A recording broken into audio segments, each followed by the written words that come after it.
Hello दोस्तों, तो आज हम देखने वाले हैं एपिसोड 23 ऑफ जेन ज़ी, जिसके शुरुआत में फ़ौरन से एक लेडी आई हुई थी अपना इलाज करवाने के लिए, जिसका नाम होता है बाई मोली। और वो कहती है कि मुझे आप पर पूरा भरोसा है कि आप मुझे ठीक कर देंगे। तो डॉक्टर कहता है लेकिन आपको ऐसा क्यों लगता है? तो वो बताती है कि मैंने आपके बारे में बुक पढ़ी हुई है जो कि मुझसे ही रिलेटेड है, तो मुझे आप पर पूरा भरोसा है कि आप मुझे सही कर देंगे। तो वो कहता है मॉडर्न डॉक्टर्स ने आपको दवाई दी होगी, आपका चेकअप किया होगा, लेकिन TCM मैं आपका अलग तरीके से इलाज करूंगा। तो वो कहती है हाँ हाँ बिल्कुल कीजिए, मैं इसके लिए रेडी हूँ। तो वो कहता है और हाँ, आप परेशान मत होइए, आप बिल्कुल ठीक हो जाएंगी। देन वो सुनताओ को बुलाता है। उसी साइड हम देखते हैं रेंटियान को, जो कि उस बिजनेसमैन के बेटे को लेकर आता है और कहता है तुम बस इतना बता दो तुम्हें ये कहाँ से मिला और तुमने कहाँ से इसे चोरी किया है। तो वो कहता है अरे अरे तुम इतना गुस्सा क्यों कर रहे हो, क्या ये काम की चीज नहीं है? तो वो कहता है काम की चीज है, इसीलिए ही तो पूछ रहा हूँ। देन वो बताता है ये मेरे डैड के पास था और वो इसे किसी को देने वाले थे और मुझे पता चल गया था कि ये बहुत कीमती है, इसीलिए मैं यहाँ ले आया। तो वो उससे पूछते हैं लेकिन तुमने ऐसा क्यों किया? तो वो कहता है किसी की अच्छाई को भूलना नहीं चाहिए। सुनताओ ने मेरी हेल्प की थी कि मैं अपने ड्रीम को फॉलो करूँ, इसीलिए मैं ये इसके लिए लेकर आया हूँ क्योंकि मैं इसका दिल से फैन बन चुका हूँ स्वीट हार्ट। तो रेंटियान उसे घूरने लग जाता है, मीन्स वो झूठ बोल रहा था। तो वो कहता अच्छा सच बताता हूँ, मेरे डैड से मेरी बनती नहीं है, इसीलिए मैंने उन्हें परेशान करने के लिए ऐसा किया है। लेकिन तुम मुझ पे ही गुस्सा कर रहे हो, क्या ये कीमती नहीं है? क्या ये तुम्हारे काम नहीं आएगा? देन वो उसे उसकी गलती बताते हैं कि उसकी वजह से उसके डैड की सबसे बड़ी डील रह गई और उसकी वजह से ही TCM आज बंद होने वाला है, और वैसे भी अब इस पौधे का क्या फायदा? तो वो कहता है मैं समझा नहीं तुम क्या कहना चाहते हो। तो रेंटियान कहता है तुम्हें समझाने की जरूरत भी नहीं है, और ये कह के वो वहां से चला जाता है। देन सुनताओ कहती है मेरी एक एडवाइस मान लो, तुम बड़े आइडल मत बनो क्योंकि तुम्हें बिल्कुल दिमाग नहीं है, तुम एक नंबर के गधे हो। और ये कह के वो वहां से चली जाती है। नेक्स्ट सीन में डॉक्टर नोट करवा रहा होता है कि तुम्हें इन मैम से ये पूछना है, देन ये पूछना है, देन ये पूछना है। तो वो कहती है आप गलत बता रहे हैं, सबसे पहले हमें इनकी पुरानी बीमारी के बारे में पूछना पड़ेगा, है ना? आप भूल गए डॉक्टर, देखिए मैंने आपको पकड़ लिया। देन वो उससे कोई क्वेश्चन पूछता है यिंग यांग के बारे में, लाइक। देन वो क्लास के सीन को याद करती है और बताती है कि इसका मतलब ये होता है। देन डॉक्टर कहता है देख लीजिए कुछ बच्चे ऐसे होते हैं जो अपने टीचर को ही समझा देते हैं। तो बाई मोली कहती है आपने तो मुझे मेरे पियानो टीचर की याद दिला दी, उनकी वजह से ही मैं आज एक पियानो टीचर बनी हूँ। नेक्स्ट सीन में हम देखते हैं लेले को, जिसको उसकी दादी पिक करने के लिए आ चुकी थी। तो टीचर उनसे पूछती है कि क्या इसकी मॉम को पता है कि आप इसे पिक करने के लिए आने वाली हैं? तो वो कहती है हाँ हाँ उसे तो पता ही है, और वैसे भी लेले को पहले से पता है कि ये मेरे साथ जाने वाला है। इस दिन जैसे वो उसे ले जाने वाली होती है, वहाँ पर उसकी मॉम आ जाती है और कहती है सॉरी मैं लेट हो गई। और लेले से भी कहती है मैंने तुमसे आज समझाया था ना कि किसी अनजान व्यक्ति के साथ तुम्हें नहीं जाना है। तो उसकी दादी को गुस्सा आ जाता है और वो कहती है मैं अनजान हूँ, मैं इसकी दादी हूँ। तो वो कहती है मैंने ऐसा कब कहा कि आप अनजान हैं? आज आप आई हैं, कल इसके पापा आएंगे और फिर कोई आंटी आएगी इसे पिक करने के लिए, और वैसे भी अब तो आपकी एक पोती भी हो गई है ना, आप ये लाड़ प्यार उसे दीजिए, इसे देने की कोई जरूरत नहीं है। और ये कह के वो उसे ले जाने वाली होती है। तो उसकी दादी रोक लेती है और कहती है तुम मेरे पोते को मुझसे दूर नहीं कर सकती हो। तो वो कहती है ये मेरा बेटा है और आपको इसे छूने का कोई हक नहीं है, आप चली जाइए यहाँ से और कभी मेरे बेटे से मत मिलिएगा। तो वो कहती है देख रही हो तुम सब, ये मुझे मेरे पोते से दूर कर रही है, इसी वजह से ही तो मेरे बेटे ने इसे छोड़ा है, और मेरे बेटे ने बिल्कुल सही किया इसे छोड़कर, ये किसी लायक ही नहीं है, मेरा पोता मुझे वापस दो। और उन दोनों के बीच एक लड़ाई हो जाती है। वो कहती है मैं लूंगी इसे, वो कहती है मैं लूंगी इसे। देन हम देखते हैं डॉक्टर को, जो कि बाई मोली जी को दवाई वगैरह लिख देते हैं और उनसे सब कुछ बताते हैं कि आपको अपनी डाइट ठीक करनी है, टाइम पे सोना है वगैरह वगैरह। ऑल्सो उससे ये भी पूछते हैं कि आप कहाँ पर ठहरे हैं। तो वो बताती है किसी होटल का नाम। तो वो कहता है ये तो बहुत ही महंगा है और आपका ट्रीटमेंट तो बहुत लेट तक चलेगा, तो इसीलिए आपको आसपास कोई सस्ता सा होटल ले लेना चाहिए। और क्या आप अकेली है? तो वो कहती है हाँ 2-3 दिन मैं अकेली हूँ, फिर मेरी पोती आ जाएगी। तो वो कहता है तब तक हम आपका ध्यान रखेंगे क्योंकि आप हमारी मेहमान है। तो वो कहती है इसकी कोई जरूरत नहीं है, लेकिन वो सुनताओ से कहता है कि जियांगशी से बोल दे कि वो इसका ध्यान रखे। नेक्स्ट सीन में सुनताओ उसे पेपर में सब कुछ लिख के दे देती है कि आपको ये खाना है, ये नहीं खाना, ये करना है, ये नहीं करना। ऑल्सो मास्टर की भी बहुत तारीफ करती है कि मेरे मास्टर बहुत अच्छे हैं, देख लेना वो आपको बिल्कुल ठीक कर देंगे, बस आपको अपने ऊपर भरोसा रखना है कि आप ठीक हो जाएंगे। तो वो कहती है हाँ हाँ मुझे भी उन पर भरोसा है, इसीलिए तो मैं इतनी दूर से यहाँ पर आई हूँ। देन वो जियांगशी को बाई मोली से इंट्रोड्यूस कराती है और बोलती है कि आज से ये आपका ख्याल रखेंगी, तब तक आपकी पोती नहीं आ जाती। तो उससे सॉरी बोलती है उसे परेशान करने के लिए। तो वो कहती है अरे नहीं नहीं, मेरी बेटी भी पेशेंट है तो मैं आपकी फीलिंग्स समझ सकती हूँ, इसीलिए मैं आपका अच्छे से ख्याल रखूंगी। उसी साइड हम देखते हैं पुलिस आ चुकी थी और पूछ रही थी कि आप उसकी दादी हैं और क्या आप उसकी मोम हैं। तो लेले की मोम फिर से चिल्लाती है कि मैं अपना बेटा इसे किसी भी हालत में नहीं दूंगी, वो सिर्फ मेरा बेटा है। तो वो कहती है वो मेरा पोता भी है और उस पर मेरा भी हक है, और वैसे भी कोर्ट ने बोल रखा है कि वीकेंड पे वो मेरे घर जाएगा। तो वो कहती है आप उसे घर थोड़ी ना लेके जाती हैं, आप उसे अपने पापा की शादी में लेकर जाती हैं। इस बार देखना कोर्ट में मैं आपसे ये हक भी छिनवा लूंगी कि आप उसे वीकेंड पर घर लेकर जाएं। तो वो कहती है इसी वजह से मेरे बेटे ने तुम्हें छोड़ा है, तुम किसी के लायक ही नहीं हो, और देख लेना बड़ा होगा तब लेले भी तुम्हें छोड़ देगा। और इस बात पर उसे गुस्सा आ जाता है और वो कहती है लेले मुझे कभी नहीं छोड़ सकता, मैं तुम्हें नहीं छोड़ूंगी। और उन दोनों के बीच फिर से लड़ाई हो जाती है। पुलिस उन्हें काम डाउन करती है और बोलती है आप गुस्सा मत कीजिए, आपका बेटा घबरा रहा है। तो वो फटाफट से लेले के पास जाती है, उसे हक करती है और कहती है बेटा मैं तुम्हें कभी भी दूर नहीं होने दूंगी, तुम मेरे ही बेटे हो। लाइक वो बहुत ज्यादा इमोशनल हो गई थी, उसका बिल्कुल भी इमोशंस पर कंट्रोल नहीं था। देन पुलिस उनसे कहती है मैम आप मेंटली अनस्टेबल है तो आपको लेले को उसकी दादी को दे देना चाहिए बिकॉज उसकी जान को खतरा हो सकता है। तो वो कहती है नहीं नहीं मैं बिल्कुल ठीक हूँ, मैं नहीं देने वाली हूँ। लेकिन पुलिस उससे बोलती है इसके डैड का भी इस पर पूरा हक है, इसीलिए आपको लेले को इनकी दादी को ही देना होगा। और वो फाइनली लेले को लेकर चली जाती है और उसकी मोम रोने लग जाती है और बोल रही होती है मेरा बेटा मुझे वापस करो,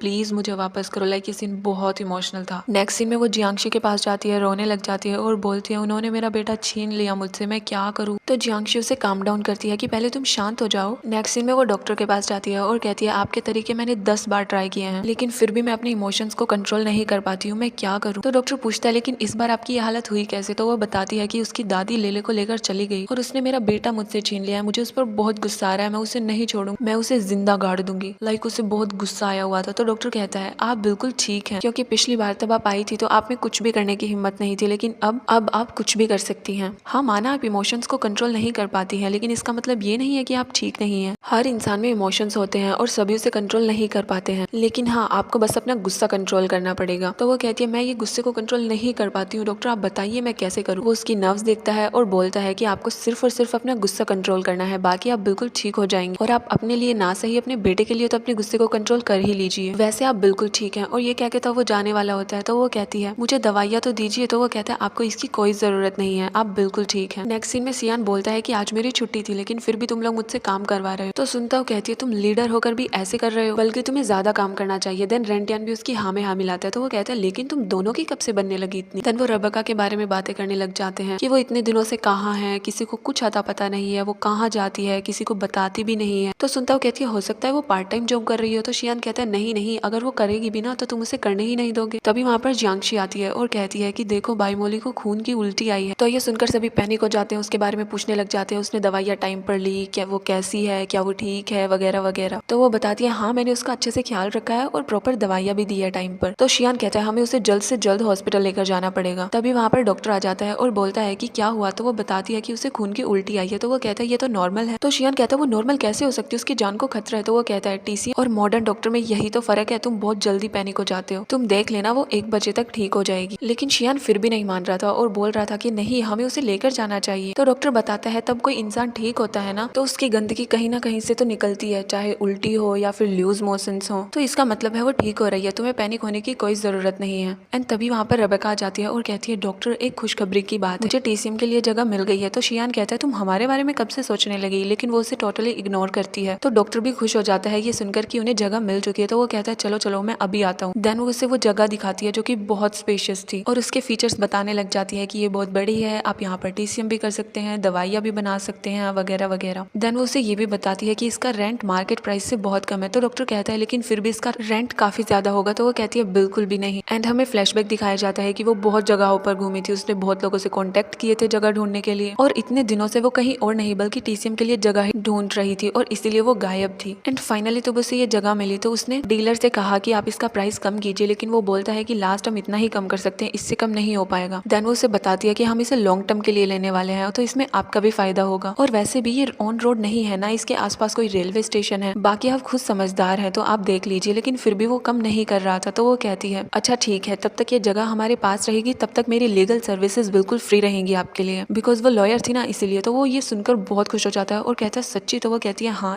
चाहे आप ये रिटर्न में ले लीजिए एंड या इसके बाद वो इसका रेंट कम कर देता है। तो ये सारी बातें सुनकर डॉक्टर बहुत खुश होता है और बोलता है तुमने काफी अच्छा काम किया है। और उस पिगी बैंक में कितने पैसे हैं। तो वो बताती है वो आधा भरा हुआ है। तो वो कहता है तुम उसे बिल्कुल खाली कर देना और आज से मैं तुम्हें अपना स्टूडेंट बनाने के लिए रेडी हूँ। तो वो बताती है कि मैं तो मिस डोंग को अपना टीचर मान चुकी हूँ, तो आई एम रियली सॉरी। तो वो कहता है अरे ये तो और भी अच्छी बात है। एंड या वो दोनों बहुत खुश होते हैं। नाइट को हम देखते हैं डॉक्टर सॉन्ग से कहता है कि क्या आपने घर पर एक डब्बा है जिसमें एक आदमी पैक हो सके। तो वो कहती है लेकिन तुम्हें क्यों चाहिए। तो वो बताता है कि किसी लेडी ने मेरे लिए टीसीएम के लिए जगह ढूंढ दी है, तो अब तो मुझे पैक करके उसके पास ही भेज दो। तो वो कहती है अच्छा लेकिन वो है कौन। देन वो बताता है लॉयर रेबेका। तो वो उससे कहती है क्या उसे ये पता है कि तुम अपनी वाइफ तक बिल्कुल भी खर्चा नहीं करते हो। उससे शायद ये बात नहीं पता होगी इसीलिए तुमने उसे ये जगह ढूंढ कर दी है। तभी वहाँ पर रेंटियन और उसका नाना आता है और पूछता है क्या तुम घर अभी भी बेच रहे हो। तो रेंटियन कहता है घर, लेकिन घर क्यों बेचना है। हैं। तो सोंग कहती है मैं अपना घर नहीं बेचूंगी, मैं वहाँ पर ही रह लूंगी, लेकिन वहाँ पर शुमेंग और सुनताओ नहीं रह सकती है क्योंकि वो घर छोटा है। तो रेंटियान कहता है मैं वहाँ पर नहीं रहूंगा और मेरी जगह वो दोनों रह लेंगी। तो वो कहती है बिल्कुल नहीं, ऐसा बिल्कुल भी नहीं होने वाला है, ओके। देन उनका नाना भी बताता है कि हमें कम प्राइस में रेंट पर एक अच्छा घर मिल रहा है, तो हम लोग वहाँ पर भी रह सकते हैं। नेक्स्ट सीन में डॉक्टर सोंग के पास जाता है और कहता है कि मुझे पता है तुम शुमेंग को घर से निकालना चाहती हो, इसीलिए तुम वो घर नहीं बेच रही हो, है ना। तो वो कहती है तुम्हें घर से क्या मतलब, तुम्हें पैसे चाहिए वो तुम्हें मिल जाएंगे। देन वो कहता है अगर फ्यूचर में शुमेंग तुम्हारी बहू बनी तो वो कहती है एकदम चुप, ऐसा बिल्कुल नहीं होने वाला है, और अगर ऐसा हुआ ना तो मैं अपने बेटे को छोड़ दूंगी, और पहली बात मैं ऐसा होने ही नहीं दूंगी। तो वो कहता है कभी तुम रेंटियन के साथ साथ मुझे भी ना खो दो। तो वो कहती है इसका क्या मतलब था। तो वो दूर भाग जाता है और हंसने लग जाता है। मुझे जेलसी की बू आ रही है। तो वो कहती है मैं और जेलस, बिल्कुल भी नहीं, क्योंकि अगर तुम रेबेका के पास गए ना तो मैं तुमसे एक एक पैसा लूंगी, तब तुम्हें डिवोर्स दूंगी, ओके।